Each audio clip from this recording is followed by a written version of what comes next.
This is a Garrard RC80 turntable that's got an interesting history. This was salvaged from a very large unit. So you can see this is the drawer of a cabinet that contains this Garrard changer, and I found the unit outside, and all the other components had been gutted. It contained apparently a TV set, an amplifier, a receiver, and it was so well concealed with this drawer that whoever was salvaging probably missed it, I don't know, but for whatever reason this little Garrard was sitting in there, and it was just so immaculately clean. It just doesn't have any evidence on the knobs that it was even ever in service, which I suppose is possible. Somebody just didn't have a application for a record player.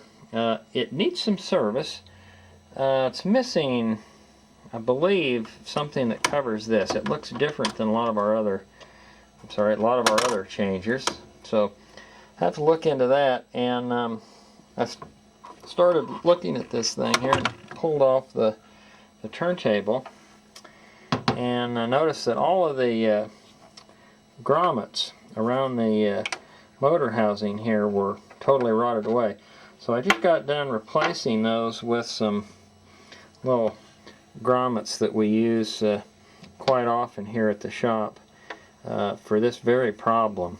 But quite often, for nobody's fault, but just an age-related problem, that these things deteriorate with age.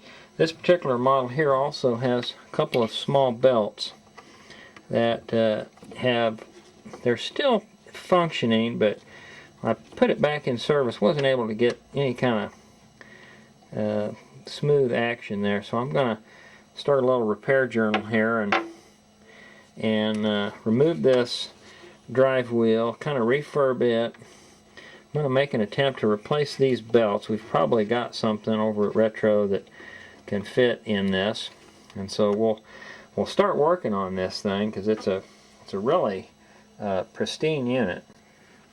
Okay, this also utilizes that GE variable reluctance cartridge, and it just looks like it hasn't had any wear at all. So very anxious to get this guy back in service.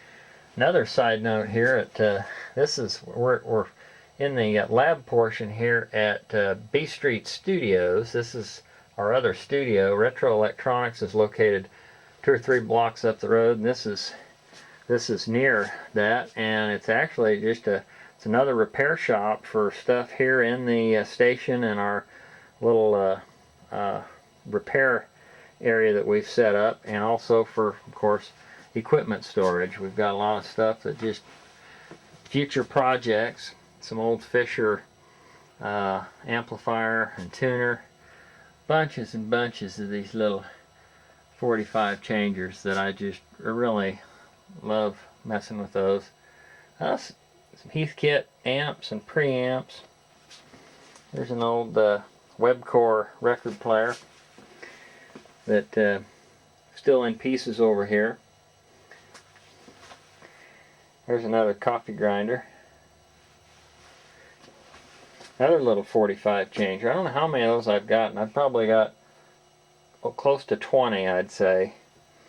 And here's a Philco, or a Glasser Steers changer that's actually similar to what we see in the Philco units, but we're trying to get that going.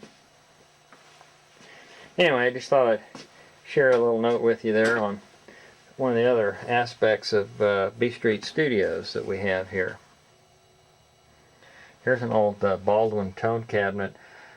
Retro Chad has the other cabinet and the organ that goes with it. We kind of split the components on a deal. Okay, well, I've moved the component into the lab area here for a little closer inspection. I've removed the small belts that were on this thing. Motor turns pretty freely, but there's some signs of rust in here, and I think at this point I'm going to start off, since it's set up, with just a nice little shot of LPS2. This is a real nice penetrant / lubricant that seems to be pretty stable. It's a product that we use quite a bit and like.